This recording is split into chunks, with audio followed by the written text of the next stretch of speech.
ما كان إبراهيم يهوديا ولا نصرانيا ولكن كان حنيفا مسلما وما كان من المشركين إن أولى الناس بإبراهيم للذين اتبعوه وهذا النبي والذين آمنوا والله ولي المؤمنين صدق الله مولانا العظيم إن الله وملائكته يصلون على النبي يا أيها الذين آمنوا صلوا عليه وسلموا تسليما الصلاة والسلام عليك يا رسول الله وعلى آلك وأصحابك يا الصلاة والسلام عليك يا رسول الله وعلى آلك وأصحابك يا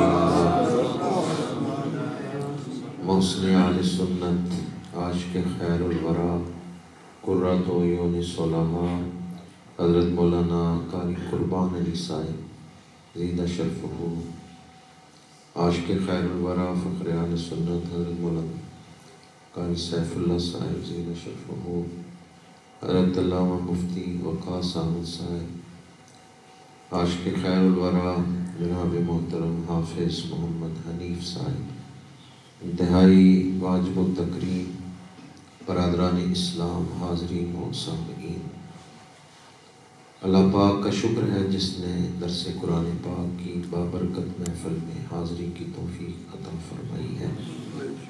دعا ہے کہ خالق کائنات اس محفل کو درجہ قبولیت عطا فرمائے، قرآن پاک کی برکات سے اور صاحب قرآن کی برکات سے ہم سب کو مستفید فرمائے۔ اس مسجد میں تسلسل کے ساتھ یہودی ہیں، عیسائی یہ کہتے تھے کہ حضرت ابراہیم عیسائی ہیں، جبکہ حضرت موسیٰ وہ حضرت ابراہیم کی اولاد میں سے ہیں اور تورات حضرت ابراہیم کے بعد نازل ہوئی ہے۔ حضرت عیسیٰ کی والدہ حضرت بی بی مریم وہ حضرت ابراہیم کی اولاد میں سے ہیں، اور انجیل حضرت ابراہیم کے وصال کے عرصہ بعد نازل ہوئی ہے۔ تو تورات اور انجیل جو ہیں یہ تو حضرت ابراہیم کے وصال کے عرصہ بعد دونوں کتابیں نازل ہوئی ہیں، اس لیے حضرت ابراہیم کو یہودی یا عیسائی نہیں کہا جا سکتا۔ اس وقت دنیا میں جو تین بڑے مذاہب ہیں، اسلام، عیسائیت اور یہودیت، یہ تینوں حضرت ابراہیم علیہ السلام کو مانتے ہیں۔ ہم بھی حضرت ابراہیم کا ذکر کرتے ہیں، قرآن پاک میں سینکڑوں آیات ہیں جن میں حضرت ابراہیم کا ذکر ہے، واقعات ہیں، اور یہودی بھی حضرت ابراہیم کو مانتے ہیں اس لیے کہ حضرت موسیٰ حضرت ابراہیم کی اولاد میں سے ہیں۔ عیسائی بھی حضرت ابراہیم کو مانتے ہیں اس لیے کہ حضرت بی بی مریم جو ہیں حضرت عیسیٰ کی والدہ وہ حضرت ابراہیم کی اولاد میں سے ہیں۔ تو یہ جو آیات ہیں اس حوالے سے دور حاضر کے تناظر میں ہمارے لیے سمجھنا ضروری ہے۔ آیت نمبر 65 میں فرمایا یا اہل الکتاب، اے اہل کتاب، لم تحاجون فی ابراہیم، ابراہیم کے بارے میں تم کیوں جھگڑتے ہو؟ وما انزلت التوراۃ والانجیل الا من بعدہ، حالانکہ تورات اور انجیل تو اتری ہی حضرت ابراہیم کے بعد ہے۔ افلا تعقلون، کیا تمہیں عقل نہیں ہے؟ یعنی جو کتابیں حضرت ابراہیم کے بعد اتاری گئی ہیں، حضرت ابراہیم کو ان کتابوں کا پیروکار کہا جا سکتا ہے؟ کیا آپ ان کی پیروی کرتے تھے؟ نہیں، کیونکہ وہ کتابیں تو اتری ہی حضرت ابراہیم کے بعد ہیں۔ آگے فرمایا ہا انتم ہؤلائی حاججتم فیما لکم بہ علم، وہ بات جس کا تمہیں علم تھا اس میں تم جھگڑتے تھے اور تم غلطی پر تھے، تو وہ بات جس کا تمہیں علم ہی نہیں اس میں جھگڑو گے تو یقیناً غلطی پر ہوگے۔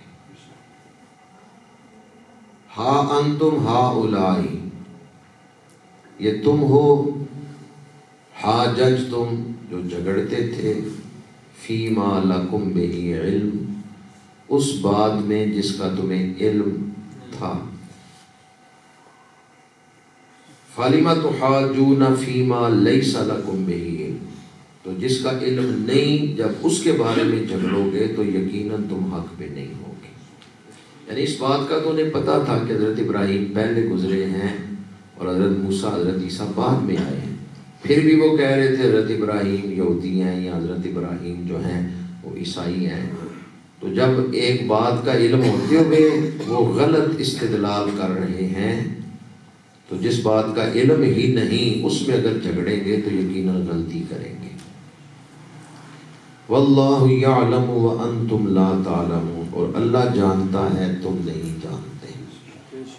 یہ جو الفاظ ہیں نا، اللہ جانتا ہے اور تم نہیں جانتے، یہ اگر یاد رہیں تو زندگی کے بہت سارے مسائل آسان ہو جاتے ہیں۔ ایک اور آیت میں یہی الفاظ آئے ہیں، اللہ جانتا ہے اور تم نہیں جانتے۔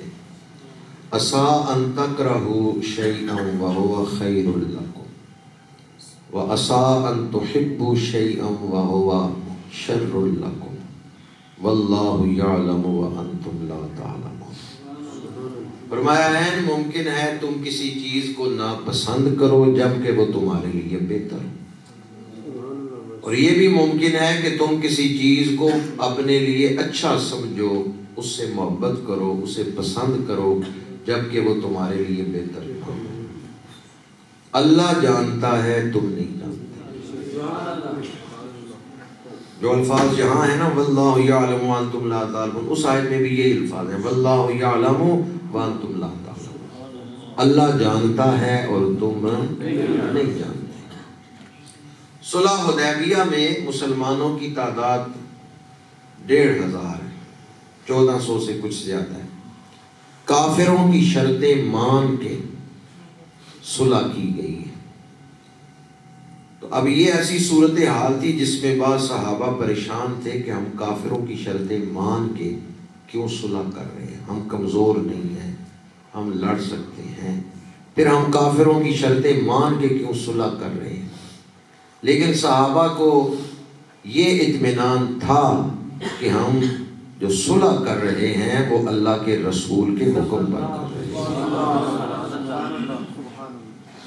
صلح حدیبیہ کے وقت مسلمانوں کی تعداد کتنی تھی؟ ماشاءاللہ غور سے سنیں، 1500۔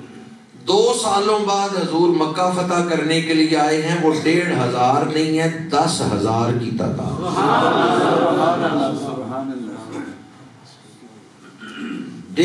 2 سالوں میں 1500 مسلمان 10,000 کی تعداد میں بدل گئے۔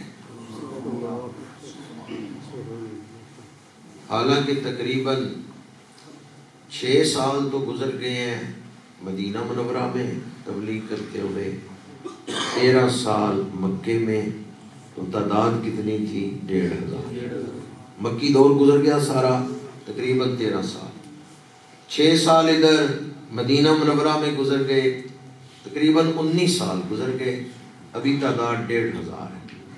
اور جب کافروں کی جب صلح کر کے آ رہے ہیں اس وقت بعض صحابہ کے دلوں میں پریشانی ہے کہ ہم کافروں کی شرطیں مان کے کیوں صلح کر رہے ہیں۔ لیکن اس کا فائدہ کس کو ہے؟ جنہوں نے شرطیں منوائی یا جنہوں نے شرطیں مان لی؟ جو شرطیں منوا رہے تھے 2 سال بعد وہ مقابلہ کرنے کے قابل ہی نہیں۔ حضور 10,000 کا لشکر لے کے گئے، انہوں نے بغیر جنگ کی کعبے کے دروازے کھول دیے۔ اللہ جانتا ہے تم نہیں جانتے، کیونکہ رسول اللہ نے جو صلح کی ہے وہ اللہ کی وحی کے مطابق کی گئی۔ بظاہر یہ نظر آ رہا تھا کہ مسلمان اس وقت کمزور ہیں، جو کافروں کی شرطیں مان کے صلح کر رہے ہیں، لیکن حقیقت میں یہ صلح مسلمانوں کی کمزوری نہیں، مسلمانوں کی طاقت بن گئی۔ اس بات کو اگر پیش نظر رکھیں تو شریعت کا ہر حکم ہماری بہتری کے لیے، ہمیں سمجھ آئی یا نہ آئی۔ واللہ یعلم وانتم لا تعلمون، اللہ جانتا ہے تم نہیں۔ شریعت کا حکم ہماری طبیعت کے خلاف تو ہو سکتا ہے، ہماری مصلحت کے خلاف نہیں ہو سکتا، ہماری بہتری کے خلاف نہیں ہو سکتا۔ شریعت کا ہر حکم ہماری بہتری کے لیے ہی ہے۔ اس لیے اگر ہم اس بات کو مان لیں کہ اللہ جانتا ہے ہم نہیں جانتے، تو پھر ہمارے لیے دین پہ عمل کرنا آسان ہو جائے گا۔ دوسرا نقطہ جو اسی آیت کے ان الفاظ سے بیان کر رہا ہوں، اللہ جانتا ہے اور تم نہیں جانتے۔ آج کل دنیا میں سب سے زیادہ ظلم جو ہو رہا ہے وہ فلسطین میں ہو رہا ہے، اور وہاں ہزاروں مسلمان، 12,000 سے زیادہ مسلمان شہید ہو چکے ہیں۔ بعض اوقات ذہن میں یہ وسوسہ آتا ہے جو وہاں شہید ہو رہے ہیں وہ حق کے ساتھ کھڑے ہیں، مسلمان اس لیے شہید ہو رہے ہیں، جو شہید کر رہے ہیں وہ ظالم یہودی ہیں، تو اللہ تعالیٰ مسلمانوں کی مدد کیوں نہیں فرما رہا؟ اللہ تعالیٰ اہل حق کی مدد کیوں نہیں فرما رہا اور یہودیوں پہ عذاب کیوں نہیں نازل کرتا؟ یہ جو الفاظ آج میں نے بھی پڑھے ہیں، واللہ یعلم وانتم لا تعلمون، یہ الفاظ سامنے رکھے تو سمجھ آ جاتی ہے کہ اللہ کے اپنے راز ہیں۔ ہم تھوڑ دلے لوگ ہیں، ہم تو چاہتے ہیں کہ فوراً عذاب آ جانا چاہیے، ہماری سوچ محدود ہے۔ اگر یہ الفاظ یاد ہوں تو پھر اللہ کی مصلحتوں کو سمجھنا آسان ہے، پھر ایمان کامل حاصل ہو جاتا ہے، بندہ وسوسے سے نکل آتا ہے۔ اگر کبھی وسوسہ آئے بھی اللہ کیوں نہیں مدد کر رہا، اللہ کیوں نہیں عذاب نازل کرتا، تو اس وقت بھی یہی الفاظ یاد کر لیں، واللہ یعلم وانتم لا تعلمون، اللہ جانتا ہے اور تم نہیں جانتے۔ بعض اوقات ظالم کو ڈھیل دی جاتی ہے تو لوگ سمجھتے ہیں شاید اس میں ظالم کا فائدہ ہے۔ اب میں آیت پڑھ رہا ہوں، وَلَا يَحْسَبَنَّ الَّذِينَ كَفَرُوا أَنَّمَا نُمْلِي لَهُمْ خَيْرٌ لِأَنفُسِهِمْ إِنَّمَا نُمْلِي لَهُمْ لِيَزْدَادُوا إِثْمًا وَلَهُمْ عَذَابٌ مُهِينٌ۔ اللہ فرماتا ہے جب ہم کافروں کو ڈھیل دیتے ہیں، رسی دراز کر دیتے ہیں، کافروں کو مہلت دیتے ہیں، تو اس کا مطلب یہ نہیں کہ ان کو ڈھیل دینا، مہلت دینا یہ ان کے فائدے کے لیے ہے، نہیں، بلکہ اس لیے ڈھیل دے رہے ہیں تاکہ ان کے اندر جو گندگی ہے وہ پوری ظاہر ہو جائے، ان کے اندر جو پلیدی ہے وہ پوری، وہ کتنے بڑے ظالم ہیں ان کا ظلم پورا ظاہر ہو جائے۔ وَلَهُمْ عَذَابٌ مُهِينٌ، اور ان کے لیے دوزخ میں جو دردناک رسوا کن عذاب ہے وہ جن گناہوں کی وجہ سے ان کو ملے گا، وہ گناہ کر لیں تاکہ اس عذاب کے مستحق بن جائے۔ تو ظالموں پر فوراً گرفت نہ کرنا یہ اللہ کے رازوں میں سے ایک راز ہے،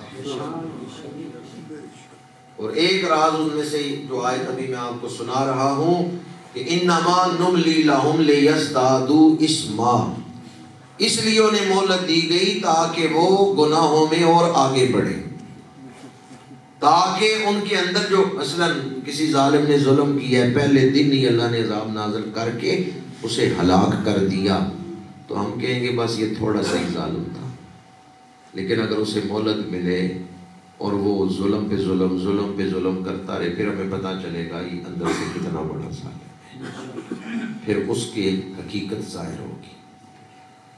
تو اللہ کریم اس لیے بھی ظالموں کو مہلت دیتا ہے تاکہ دوزخ میں ان کے لیے جو دردناک عذاب ہے نا، جن گناہوں کی وجہ سے وہ ظالم بن جائے۔ دوسری حکمت کہ اللہ فوراً عذاب کیوں نہیں دیتا، یہ آیت تو آپ اکثر سنتے ہیں، سینکڑوں دفعہ سن چکے ہیں کہ اللہ نے 4 گروہوں پہ انعام فرمایا ہے، نبیوں پہ، صدیقوں پہ، شہیدوں پہ اور ولیوں پہ، صالحین پہ۔ تو تیسرے نمبر پہ کن کا ذکر ہے؟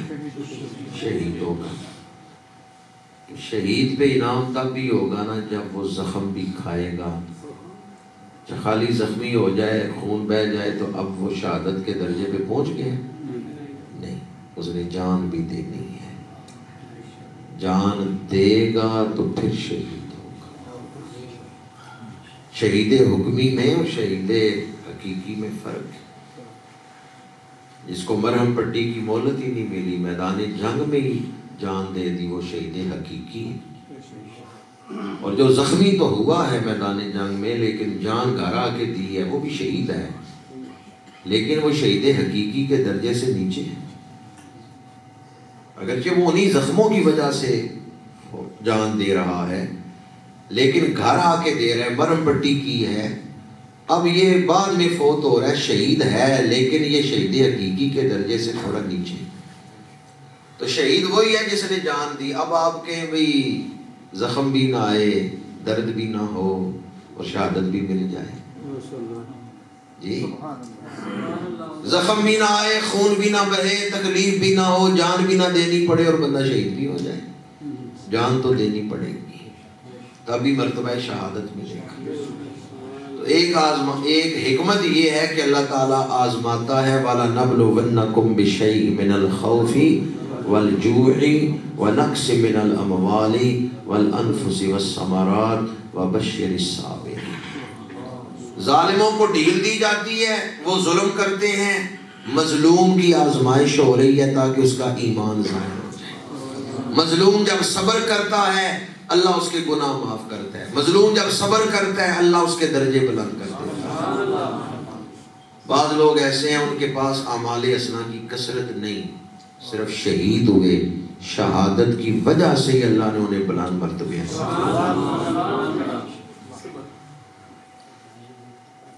حضرت عمر بن عبدالعزیز رحمۃ اللہ تعالیٰ نے، انہیں ایک شخص نے گالی دی تو انہوں نے فرمایا اگر قیامت نہ آنا ہوتی تو میں تمہیں اس گالی کا جواب دیتا، لیکن میں تمہیں جواب نہیں دے رہا، قیامت جو آئے گی تو اللہ انصاف کرتا۔ تو جب حضرت عمر بن عبدالعزیز کو گالی دی گئی، انہوں نے جو جواب دیا اس جواب سے ان کا ایمان ظاہر ہو رہا کہ وہ قیامت پہ ایمان رکھتے ہیں۔ انہوں نے دنیا میں خود بدلہ لینے کو ترجیح نہیں دی، انہوں نے فرمایا اگر قیامت نہ آنا ہوتی تو تو نے مجھے جو گالی دی ہے میں اس کا جواب دیتا، پر میں نہیں جواب دے رہا چونکہ قیامت جو آنی ہے، اللہ نے جو فرما دیا میں انصاف کروں گا، تو میں پھر قیامت کے دن ہی تجھ سے بدلہ لوں گا، میں کیوں تجھ سے دنیا میں بدلہ لوں گا۔ تو مصیبت کے وقت ایمان ظاہر ہوتا ہے، جب بندہ تکلیف سے گزرتا ہے وہ ایمان کے ظاہر ہونے کا وقت ہے، اس وقت بندے کے اندر جو ایمان ہے وہ ظاہر ہوتا ہے، اس کے مطابق ہی بندہ رویہ اختیار کرتا ہے۔ آج جس دور میں ہم زندگی گزار رہے ہیں، اس دور میں جو بہت سارے مسائل ہیں اخلاقی اعتبار سے، ان میں ایک مسئلہ یہ بھی ہے کہ ہم دوسروں پر بہت زیادہ تبصرہ کرتے ہیں۔ جتنا ہم جہاں بیٹھیں گے، کبھی سیاستدانوں پہ کریں گے، کبھی علماء پہ کریں گے، کبھی اپنے گھر میں بیٹھے ہیں تو رشتہ داروں پہ کریں گے، دوسروں کے بارے میں ہم بہت زیادہ تبصرے کرتے ہیں۔ اگر ہم دوسروں کے بجائے، ان پر تبصرے کرنے کے بجائے اپنے اوپر غور کر لیتے تو ہم دوسروں پر تنقید کرنے سے رک جاتے ہیں۔ ہمارے معاشرے میں آج ایک خرابی یہ ہے کہ جب کوئی آ کے بتاتا ہے کہ فلاں نے تمہارے خلاف باتیں کی ہیں تو ہم فوراً مشتعل ہو جاتے ہیں، ہم کہتے ہیں اس نے ایک بات کی ہے، میں 4 باتیں سنا سکتا ہوں، پھر اس کے خلاف ہم باتیں کرتے ہیں، اس طرح بن جاتا ہے۔ اگر کوئی آپ کے خلاف بات کرے تو آپ اس وقت اپنا ایمان ظاہر کریں۔ اگر کوئی آ کے آپ کو بتائے جی فلاں آدمی نے آپ کی غیبت کی ہے، فلاں برائی کی ہے اور آپ کے عیب مجھے بتائے ہیں، اس وقت آپ اپنا ایمان ظاہر کریں۔ علامہ مناوی نے فیض القدیر میں لکھا ہے کہ امام حسن بصری رحمۃ اللہ تعالی علیہ کے پاس ایک شخص آیا اور اس نے کہا جی فلاں آدمی آپ کے خلاف باتیں کر رہے ہیں۔ آپ نے اپنے غلام کو، درویش کو بلایا اور کہا ٹرے میں پھل رکھو اور جا کے اس کو تحفے میں دے کے آؤ۔ جو آدمی خبر لے کے آیا تھا نا کہ فلاں آدمی آپ کی برائیاں کر رہا ہے، اس نے کہا جی وہ تو آپ کی توہین کر رہا ہے، بے عزتی کر رہا ہے، آپ تحفے بھیج رہے ہیں۔ فرمایا اس نے اپنی نیکیاں مجھے دے دی ہیں تو میں کیوں نہ اس کو پھل بھیجوں۔ یہ بھی آپ نے کس چیز کا اظہار کیا ہے؟ اپنے ایمان کا اظہار کیا۔ حضرت امام احمد بن حنبل فقہ کے اماموں میں ایک امام ہے، ائمہ مجتہدین، جو 4 امام ہیں ان میں سے ایک ہے حضرت امام احمد بن حنبل۔ خط آیا تو بڑے گستاخانہ القابات لکھے ہوئے تھے۔ شاگرد جس نے خط دیا نا، اس نے کہا یہ کون گستاخ ہے جس نے آپ کو ایسے گستاخانہ القابات لکھ کے تو بھیجے ہیں۔ امام احمد بن حنبل مسکرائے، آپ نے فرمایا مجھے سینکڑوں خطوط آتے ہیں جن میں میری تعریفیں لکھی ہوئی ہوتی ہیں، تو اگر 2-4 خط ایسے آ گئے جن میں مجھے گالیاں دی گئی ہیں تو یہ بھی میرے لیے بہتر ہے۔ شاگرد نے کہا کیوں بہتر ہے؟ آپ نے فرمایا سارے خط تعریفوں والے ہی آتے تو کہیں میرا نفس بگڑ نہ جاتا۔ یہ جو 2-4 خط آ جاتے ہیں نا گالیوں والے، تو اس سے میں اپنے نفس کو جو ہے وہ بگڑنے سے روک لیتا ہوں۔ میں کہتا ہوں اگر لوگ تیری تعریف کرتے ہیں تو لوگ تجھے گالیاں بھی دیتے ہیں۔ حالانکہ امام احمد بن حنبل بڑے متقی، بڑے علم والے تھے، یہ ان کی عاجزی ہے، یہ ان کی انکساری ہے، یہ ہمارے لیے تربیت ہے کہ ہمیں منفی باتوں سے مثبت پہلو نکالنے چاہیے، منفی باتوں سے مثبت پہلو نکالنے چاہیے۔ جو آدمی آپ کے خلاف باتیں کر رہا ہے وہ تو چاہتا ہے کہ آپ پریشان ہوں، آپ ٹوٹ جائیں، آپ مایوس ہو جائیں، لیکن جب آپ اس کی منفی باتوں سے مثبت پہلو نکال لیتے ہیں تو اس کا مطلب یہ ہے کہ اس کا وار ضائع گیا ہے۔ میں ایک حدیث آپ کو سنا رہا ہوں، کوئی آدمی آپ کے خلاف باتیں کرے، ایک صورت یہ ہے کہ آپ اس کو جواب دیں، اور دوسری صورت یہ ہے کہ آپ جواب نہ دیں بلکہ فرشتے جواب دیں۔ کون سی صورت بہتر ہے؟ فرشتوں کی طرح آپ جواب دے سکتے ہیں؟ نہیں دے سکتے۔ حدیث پاک ہے جب کوئی کسی کے خلاف بولتا ہے، 2 بندے بیٹھے ہیں گفتگو کر رہے ہیں، جھگڑا ہو گیا، ایک دوسرے کے خلاف بول رہا ہے، تو جب تک دوسرا خاموش رہے گا فرشتے اس کی طرف سے جواب دیتے رہیں گے، اور جب وہ خود جواب دے گا فرشتے پیچھے ہٹ جائیں گے۔ ہمارے ہاں اکثر یہ جملہ بولا جاتا ہے کہ تم نے ایک بات کی ہے میں تمہیں 4 سنا سکتا ہوں، میری زبان نہ کھلوانا۔ یہ ہم غصے میں کہتے ہیں میری زبان نہ کھلوانا، تو اس وقت فرشتے کہتے ہیں کہ تو خاموش رہے تو تیرے لیے بہتر ہے، ہم جو تیری طرف سے جواب دے رہے ہیں۔ اللہ نے زبان دی ہے گالیاں دینے کے لیے، اللہ نے زبان دی ہے دوسروں کے عیب بیان کرنے کے لیے، اللہ نے زبان دی ہے جھگڑنے کے لیے۔ یہ نعمت ہے، اس کو قرآن پڑھنے میں استعمال کریں، یہ نعمت ہے، اس کو درود پڑھنے میں استعمال کریں۔ زبان نعمت ہے، اس سے محبتیں پھیلائیں۔ زبان اللہ کی نعمت ہے، اسے دین کی تبلیغ میں استعمال کریں۔ زبان اللہ نے اس لیے تو نہیں دی کہ آپ دوسروں کو گالیاں دیں۔ اچھا، ایک تو میں نے آپ کو حدیث سنائی کہ فرشتے جواب دیتے ہیں، اب جو حدیث سنا رہا ہوں اس سے بھی زیادہ ایمان افروز ہے. حوالہ سن لیں، یہ حدیث جامع ترمذی میں ہے، صحاح ستہ کی حدیث ہے. صورت یہ ہے کہ آپ خود جواب دیں، دوسری صورت یہ ہے کہ آپ کی طرف سے اللہ جواب دے. کون سی صورت بہتر ہے؟ اب سنیں حدیث پاک جامع ترمذی کی. میرے آقا کریم صلی اللہ علیہ وآلہ وسلم نے ارشاد فرمایا، ایک بندہ گناہ گار ہے، گناہ کرتا تھا، اس نے سچی توبہ کر لی، گناہ چھوڑ دیا.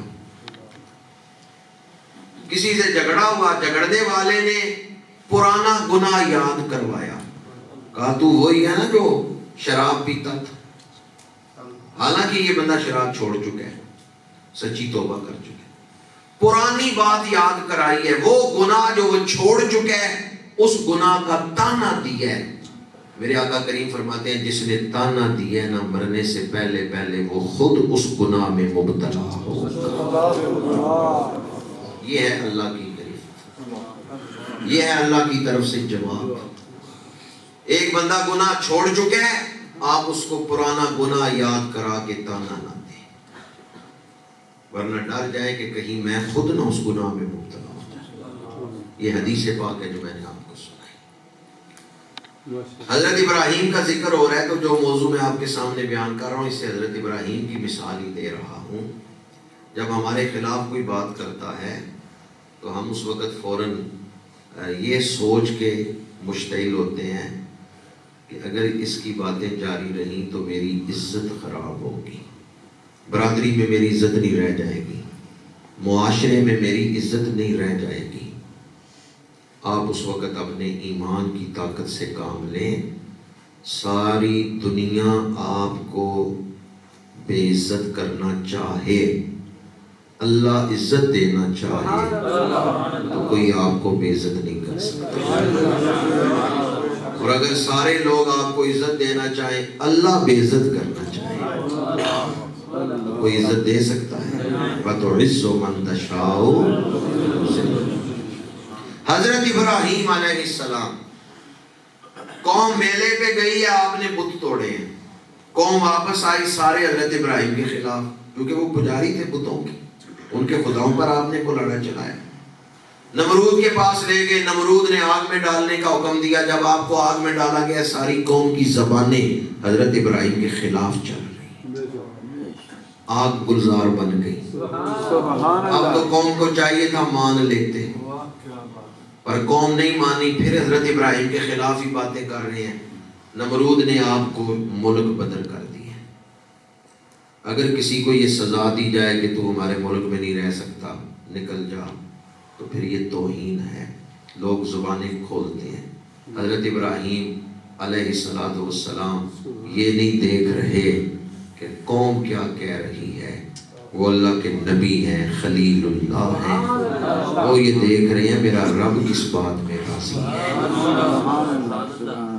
کبھی حضرت ابراہیم کے خلاف پجاریوں کی، بتوں کے پجاریوں کی زبانیں چل رہی تھی، ساری قوم آپ کے خلاف بول رہی تھی، پر یہی ابراہیم ہیں جنہیں اللہ نے چن لیا ہے کعبے کی تعمیر کے. یہی ابراہیم ہیں جن کی اولاد میں اللہ نے 12,000 یا بروایت دیگر 40,000 نبی پیدا فرمائے. یہی ابراہیم علیہ السلام ہیں جن کی اولاد میں ہمارے آقا ختمی مرتبہ تشریف لائے. حضور کے ذریعے انسانیت پر 5 نمازیں فرض ہوئیں. اب ایک جملہ سن لیں تو عزت و ذلت دینے والا کون ہے، یہ بات واضح ہو جائے گی. کبھی وقت تھا کہ عراق میں ساری قوم حضرت ابراہیم کے خلاف زبانیں چلا رہی ہے. جب آپ کو آگ میں ڈالا گیا، یا جب آپ کو ملک بدر کیا گیا، یا جب آپ نے بتوں کو توڑا، بتوں کے پجاری اپنی زبانیں حضرت ابراہیم کے خلاف چلا رہے ہیں. اور آج کیا وقت ہے، کروڑوں نمازی وضو کر کے کعبے میں بیٹھ کے ابراہیم ابراہیم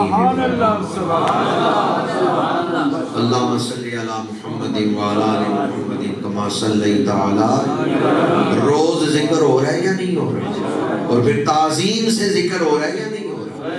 نماز میں ذکر، اللہ کے دربار میں حاضر ہو کے ہم حضرت ابراہیم کا ذکر کریں، با وضو ہو کے حضرت حضرت ابراہیم کا ذکر کریں۔ سبحان اللہ۔ جب حضرت ابراہیم کو عراق سے نکالا جا رہا تھا تو وہ جو محدود ذہن والے بتوں کے پجاری تھے وہ تو سوچتے ہوں گے آئندہ کے لیے ان کا ذکر ختم ہو گیا۔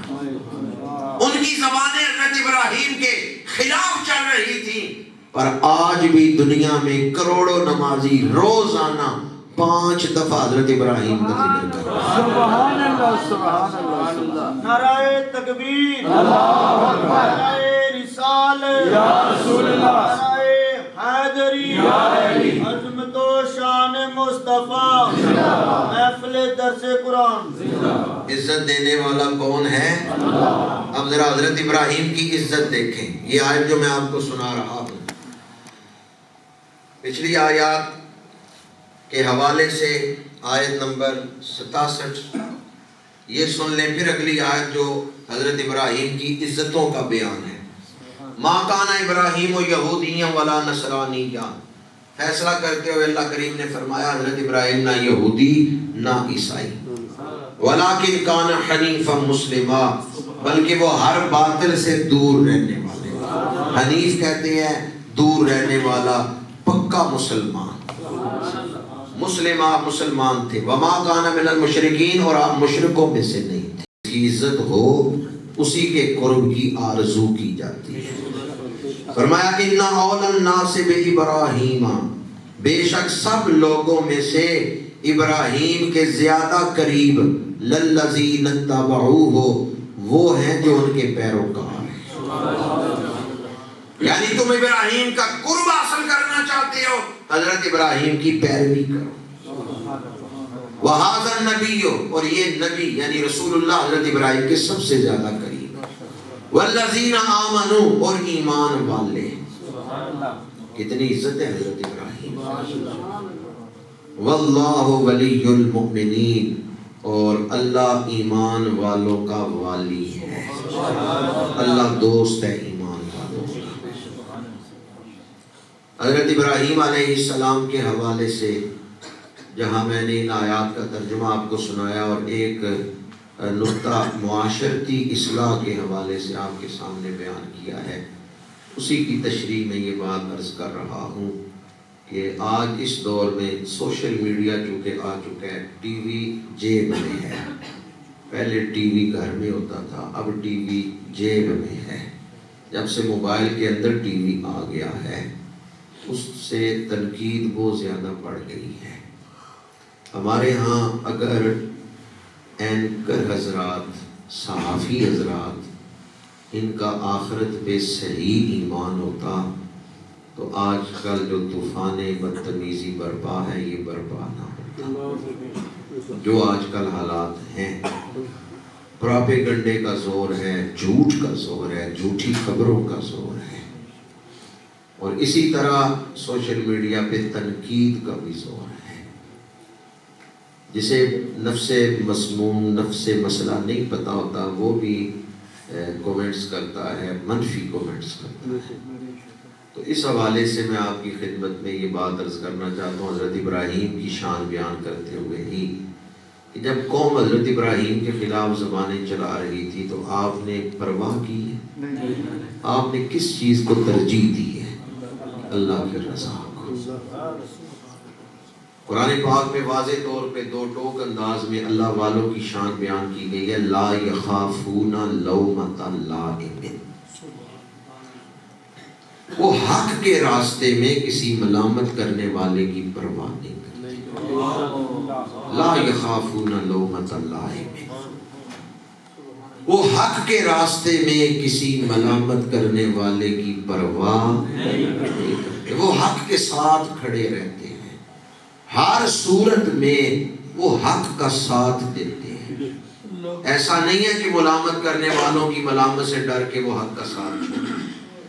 دین کی طرف بلانا، دین کی دعوت دینا، دین کا کام کرنا کسی بزدل بندے کا کام نہیں، کہ جس کے خلاف 4 لفظ بولے جائیں تو وہ بالکل بلبلے کی طرح بجھ ہی جائے، اڑ ہی جائے، ختم ہی ہو جائے۔ دین کی دعوت دینا اس آدمی کا کام ہے جو بہادر ہوتا ہے، جو جرأت رکھتا ہے۔ میرے آقا کریم صلی اللہ علیہ وآلہ وسلم اللہ درود بھیج رہے ہیں، فرشتے درود بھیج رہے ہیں، کتنی شانیں ہیں حضور کی، لیکن ایک دور گزرا ہے مکے والے تانے دے رہے ہیں، طائف والے تانے دے رہے ہیں، تو میرے آقا کریم نے ان کے تانوں کی کوئی پرواہ نہیں کی۔ آپ نے ہر حال میں دین کی تبلیغ کو ترجیح دی۔ تو اہل حق وہ ہیں اتباع نبوی میں جو ہر حال میں دین کے ساتھ کھڑے رہتے ہیں۔ لیکن اگر میں آپ کو یہ حدیث نہ سناؤں تو پھر آدھی بات آپ کے سامنے میں نے بیان کی، پوری نہیں کی۔ معاشرتی واقعات اور معاملات میں، رویوں میں اگر کبھی ایسا موقع ہو کہ کسی بات میں ابہام ہو اور لوگوں کو اعتراض کرنے کا موقع مل سکتا ہو، تو اس وقت رسول اللہ کی سنت یہ ہے کہ تم وضاحت کر دو تاکہ لوگوں کو تمہارے خلاف باتیں کرنے کا موقع ہی نہ ملے۔ مسلم شریف میں حدیث پاک ہے، رات کا وقت ہے، میرے آقا کریم ہماری روحانی ماؤں میں سے ایک ماں ام المومنین ان کے ساتھ گھر سے باہر تشریف لے جا رہے ہیں، گلی سے گزر رہے ہیں، حضور ہیں اور ام المومنین ہیں۔ ایک صحابی سامنے سے آئے، پاس سے گزر گئے، میرے آقا کریم رک کے اس صحابی کو بلایا، وہ واپس آئے تو آپ نے فرمایا یہ میری اہلیہ ہے، یہ میری زوجہ ہے۔ صحابی عرض کرتے ہیں یا رسول اللہ میری کیا جرت ہے کہ میں کوئی کمزور گمان آپ کے بارے میں کروں؟ یا رسول اللہ آپ بلا کے کیوں وضاحت دے رہے ہیں کہ یہ میری اہلیہ ہے؟ کس کی جرت ہے؟ آپ کے فرشتوں سے زیادہ معصوم ہوتے ہیں اللہ کے نبی، اور ہمارے آقا کریم تو سید المعصومین، خاتم المعصومین۔ صحابی عرض کرتے ہیں یا رسول اللہ میں کیسے آپ کے حوالہ کوئی بدگمانی کر سکتا ہوں؟ آپ کیوں وضاحت عطا فرما رہے ہیں؟ میرے آقا کریم نے فرمایا ان الشیطان یجری مجرى الدم، فرمایا شیطان ان جگہوں پہ دوڑتا ہے جن جگہوں پہ خون دوڑتا ہے، خون بڑی باریک نالیوں میں سے بھی گزرتا ہے، دماغ کے اندر یا آنکھ کے پردے میں بڑی باریک باریک نالی ہیں، خون ان باریک نالیوں سے بھی گزرتا ہے۔ تو اس حدیث کا مطلب یہ ہے شیطان کی چالیں بھی بڑی باریک ہوتی ہیں۔ کوئی وسوسہ آ سکتا تھا کہ رات کے اندھیرے میں اللہ کے نبی کس خاتون کے ساتھ جا رہے ہیں، تو حضور نے وضاحت دے کے غلط فہمی سے نکال لیا۔ اب اگر آپ کو کہیں وضاحت دینی پڑے تاکہ لوگ غلط فہمی سے نکل جائیں تو وضاحت دینے کو سنت رسول سے، یہ نہ کہ لوگ باتیں کرتے رہے مجھے کوئی پرواہ نہیں لوگوں کی۔ اللہ کے رسول نے وضاحت دی ہے، اللہ کے رسول نے دوسروں کو بچایا ہے غلط فہمی سے، ابہام دور کیا ہے۔ اب پہلی وہ جو آیت میں سنا رہا تھا لا یخافون لومۃ لائم، اور یہ حدیث پاک انہیں سامنے رکھے تو پتہ چلتا ہے کہ جہاں حق کا ساتھ دے رہے ہیں اور بات واضح ہے وہاں لوگوں کی باتوں کی کوئی پرواہ نہیں، وہاں ہر حال میں حق کے ساتھ کھڑے رہیں، لوگ جو مرضی ہے کہتے رہیں۔ اور جہاں کوئی ایسی صورتحال ہو کہ آپ تو ٹھیک ہیں لیکن غلط فہمی کی وجہ سے کوئی آپ کے خلاف بات کر سکتا ہے تو وہاں غلط فہمی دور کرنا بھی آپ کا اپنا کام ہے کہ کسی کو غلط بات کرنے کا موقع ہی نہ ملے۔ ہمارے ہاں بہت ساری غلط باتیں اس وجہ سے بھی مشہور ہو جاتی ہیں کہ ابہام ہوتا ہے اور ہم ان کو واضح نہیں کرتے۔ میرے آقا کریم صلی اللہ علیہ وآلہ وسلم کی سیرت پاک ایسا کامل نمونہ ہے کہ اگر ہمیں سیرت نبوی کی سمجھ آ جائے تو ہماری زندگی آسان ہو جائے۔ آج ہمارے بہت سارے مسائل کی وجہ یہی ہے کہ ہم نے سیرت نبوی کو نہیں سمجھا۔ حضرت ابراہیم علیہ السلام کے حوالے سے 3 آیات تھیں جو آج میں نے آپ کے سامنے تلاوت کی ہے، اور حضرت ابراہیم علیہ السلام کے حوالے سے میں نے آپ کے سامنے یہ بات عرض کی ہے کہ عزت اور ذلت کا مالک کون ہے؟ اللہ جسے عزت دے کوئی رسوا، لوگوں کی باتوں سے کبھی پریشان نہ ہو۔ اگر کوئی بات کر بھی دے تو آپ کوشش کریں کہ آپ فساد سے، جھگڑے سے گھر کو بھی بچائیں اور اپنے معاشرے کو بھی بچائیں۔ ایک بات اس حوالے سے یہ بھی یاد رکھیں، درس نظامی کی کتابوں میں باتیں تو لوگوں نے کرنی، من آپ کی کوئی غلطی نہیں، باتیں پھر بھی آپ نے سننی ہے۔ اس لیے جب باتیں ہر صورت میں ہونی ہی ہیں تو پھر پریشان ہونا چاہیے۔ عربی ادب میں ایک کردار ہے جوہا، ایک بندے کا نام ہے جوہا، ہے حلوے والی۔ وہ اپنے بیٹے کے ساتھ جا رہا تھا، ایک گدھا اس کے پاس ہے، اس نے بیٹے کو گدھے پہ بٹھایا ہے، خود پیدل چل رہے ہیں۔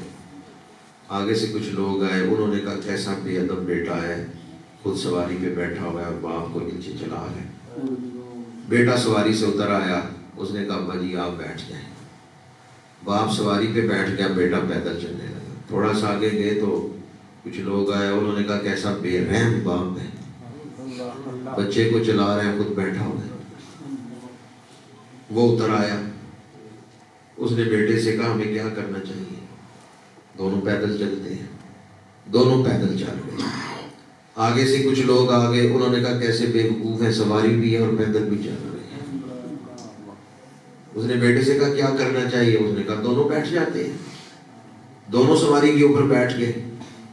آگے سے کچھ لوگ آئے، انہوں نے کہا کتنے ظالم ہیں، دونوں ہی بیٹھے ہوئے ہیں، ایک بیٹھتا دونوں کیوں بیٹھ گئے؟ اس نے بیٹے سے کہا اب صورت کون سی رہ گئی ہے جو ہم نے نہیں اپنائی؟ بیٹے نے کہا ہے کہ صورت رہ گئی ہے ہم گدھے کو اپنے کاندھوں پہ اٹھا لیں، اب ایک یہی صورت رہ گئی ہے، باقی تو ساری صورتیں ہم نے اپنا کے دیکھ لی ہیں، اب ایک صورت یہی رہ گئی ہے کہ ہم کاندھے کو اپنے کاندھوں پہ گدھے کو اٹھا لیتے ہیں، شاید پھر لوگ باتیں نہ کریں۔ تو جو ہاں کہتا ہے تم جو مرضی ہے کر لو، باتیں تو لوگوں نے کرنی۔ اگر آپ لوگوں کی باتوں سے اپنے ذہن کو پریشان کریں گے تو حضرت انہوں نے بھی اپنی کتاب میں اس بات کو لکھا ہے کہ اگر لوگوں کی باتوں کو زیادہ اپنے ذہن میں لوگے تو نفسیاتی مریض بھی بن سکتے ہو، پاگل بھی بن سکتے ہو۔ اس لیے پہلے میں نے جو بات آپ کے سامنے بیان کی ہے نا، منفی باتوں سے مثبت پہلو نکالیں، اس سے فائدہ ہوگا۔ اور مثبت پہلو کیا ہے؟ میرے گناہ معاف ہو رہے ہیں، وہ میرے خلاف باتیں کر رہے ہیں۔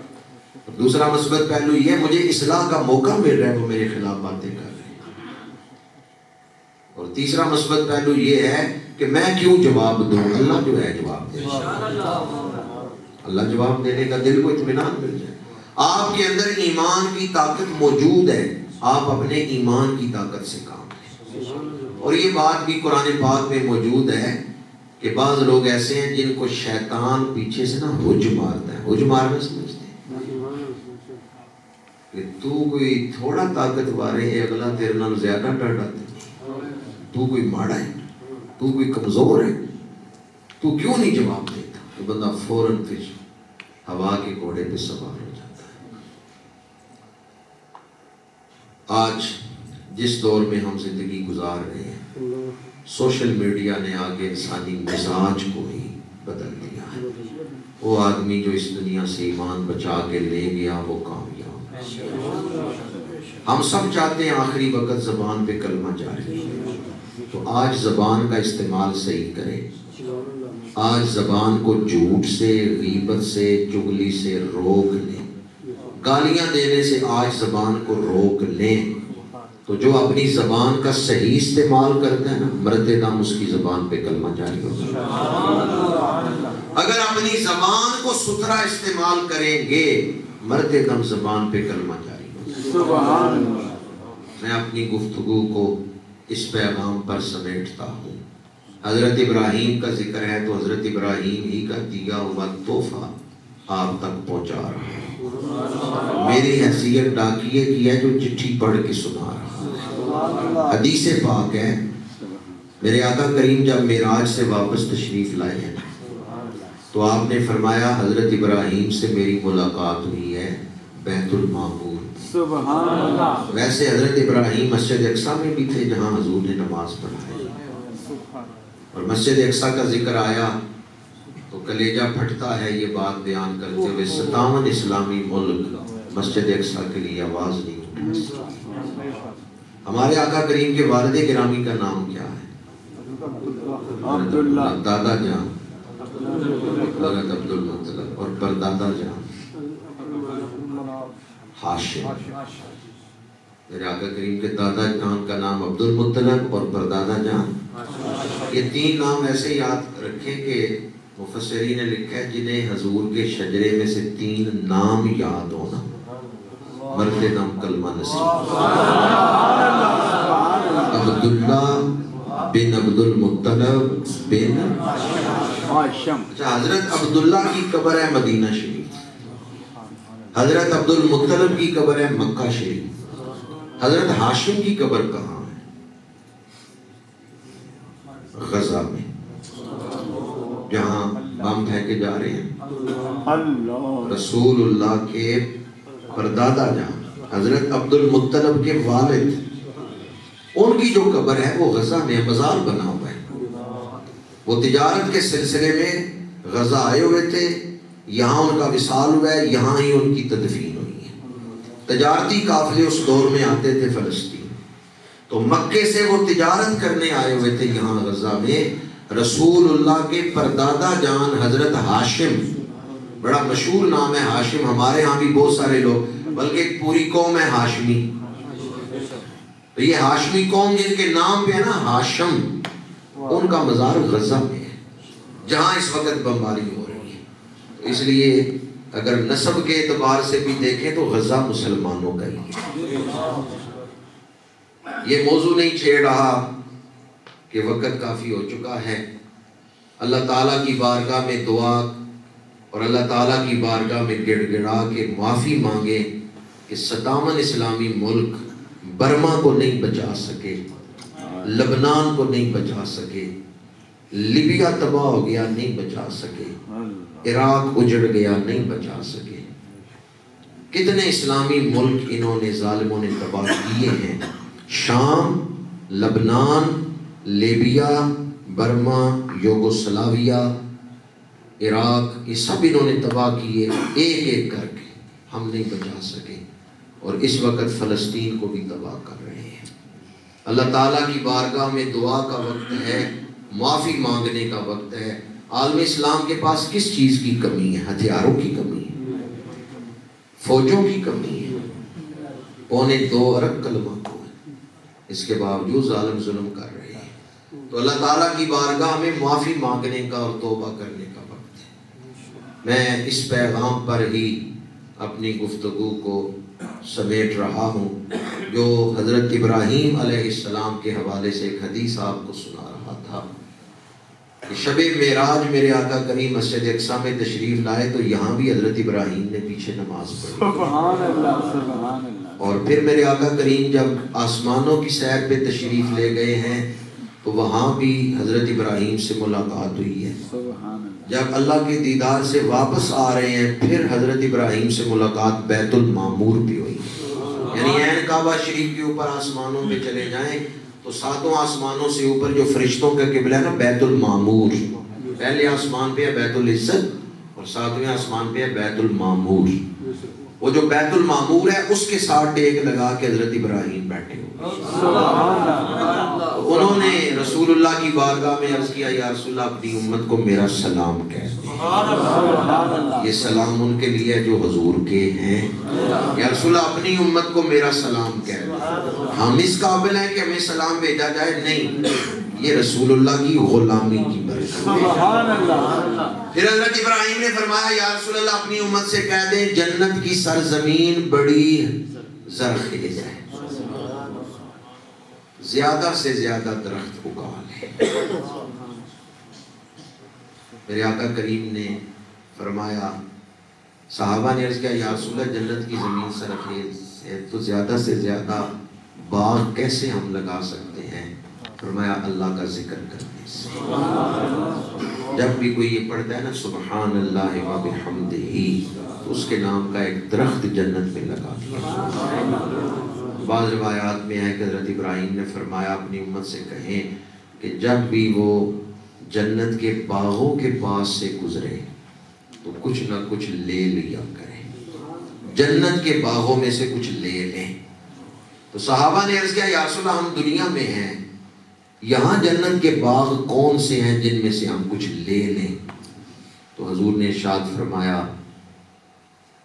مسجدیں، دینی محفلیں جن میں قرآن پڑھا جائے، جن میں دین کی بات ہو، یا جن محفلوں میں اللہ کا ذکر ذکر اللہ کی محفلیں جو ہیں، یہ محفلیں جنتی باغ ہیں۔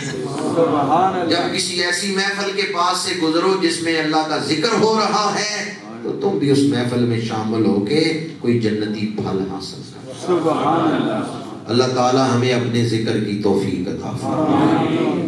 جب بھی اذان ہوتی ہے حی علی الصلاۃ حی علی الفلاح، تو یہ دعوت ہوتی ہے آؤ جنتی محفلوں میں آؤ، جنتی باغوں میں آؤ اور جنتی تحفے حاصل کرو۔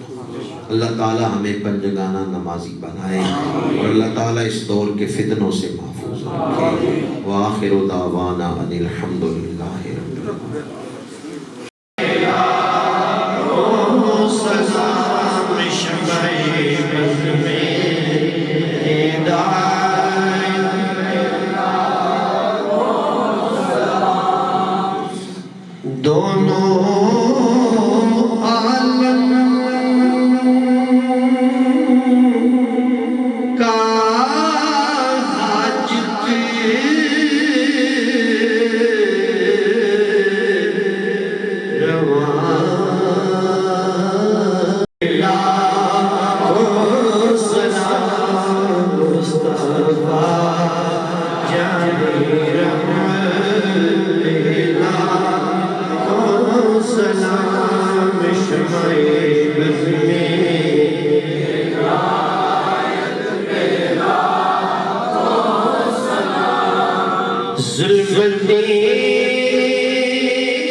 محمد کے پھول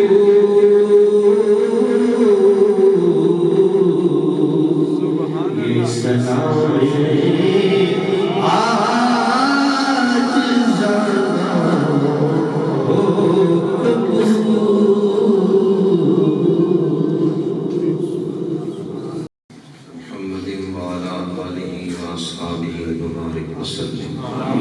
الہ العالمین اس محفل پاک میں تلاوت ثنا خوانی بیان درود و سلام جو اعمال حسنہ کیے گئے انہیں تیری پاک بارگاہ میں پیش کرتے ہیں درجہ قبولیت عطا فرما۔ یہ سب بہانے ہیں تجھے راضی کرنے کے، الہی ہم گناہگاروں پہ راضی ہو جا، ہمیں اپنی رضا عطا فرما اور اپنی رحمت سے اعلیٰ اجر و ثواب عطا فرما۔ الہی ان اعمال حسنہ کا ثواب، اس محفل پاک کا ثواب سید العالمین خاتم النبیین صلی اللہ علیہ وآلہ وسلم کی بارگاہ عالیہ میں ہدیتاً تحفتاً پیش کرتے ہیں، قبول و منظور فرما۔ آپ کے وسیلہ جلیلہ سے تمام انبیاء کرام، خلفائے راشدین، آل اطہار، حسنین کریمین، صحابہ کرام، شہداء اسلام، تمام سلاسل عالیہ کے مشائخ بزرگان دین کو اِصال ثواب کرتے ہیں، قبول فرما۔ تمام حاضرین محفل کے آباء و اجداد کو اِصال ثواب کرتے ہیں، قبول فرما۔ شہداء فلسطین کو اِصال ثواب کرتے ہیں، قبول فرما۔ ربنا اغفر لی ولوالدی وللمؤمنین یوم یقوم الحساب۔ الہی اس درس قرآن کی برکتیں ہم سب کو نصیب فرما۔ جو بیمار ہیں انہیں شفا عطا فرما، جو بے روزگار ہیں انہیں برکت والا رزق عطا فرما، جو بے اولاد ہیں انہیں نیک اولاد عطا فرما، جن کی اولادیں جوان ہیں انہیں اچھے رشتے عطا فرما، گھروں میں خیر و برکت عطا فرما۔ اے کریم تیری بارگاہ میں فریاد ہے، فریاد ہے، فریاد ہے، اہل فلسطین کو فتح و نصرت عطا فرما، فلسطین کے مظلوموں کو ظالموں کے ظلم سے نجات عطا فرما۔ الہی اہل فلسطین کو آزادی عطا فرما، مسلمان حکمرانوں کو متحد فرما، عالم اسلام کو اپنا فرض ادا کرنے کی توفیق عطا فرما، اسلام کا بول بالا فرما۔ الہی اس درس قرآن میں آنے والا کوئی ایک شخص یہاں سے خالی نہ جائے، جتنے لوگ آئے ہیں سب کو دنیا اور آخرت کی سعادتیں عطا فرما۔ جن دوستوں نے ڈیوٹی دی ہے منتظمین معاونین کو اجر عظیم عطا فرما، اس دور کے فتنوں سے ہمیں بچا لے، الہی بد عقیدگی سے ہمیں بچا لے، بد اخلاقی سے بچا لے، بے حیائی سے بچا لے، ہمارے ظاہر و باطن کو پاکیزگی عطا فرما، تڑپنے پھڑکنے کی توفیق دے، دل مرتضی سوز صدیق دے۔ وصلی اللہ تعالی علی رسولہ خیر خلقہ سیدنا و مولانا محمد وعلی آلہ و اصحابہ اجمعین۔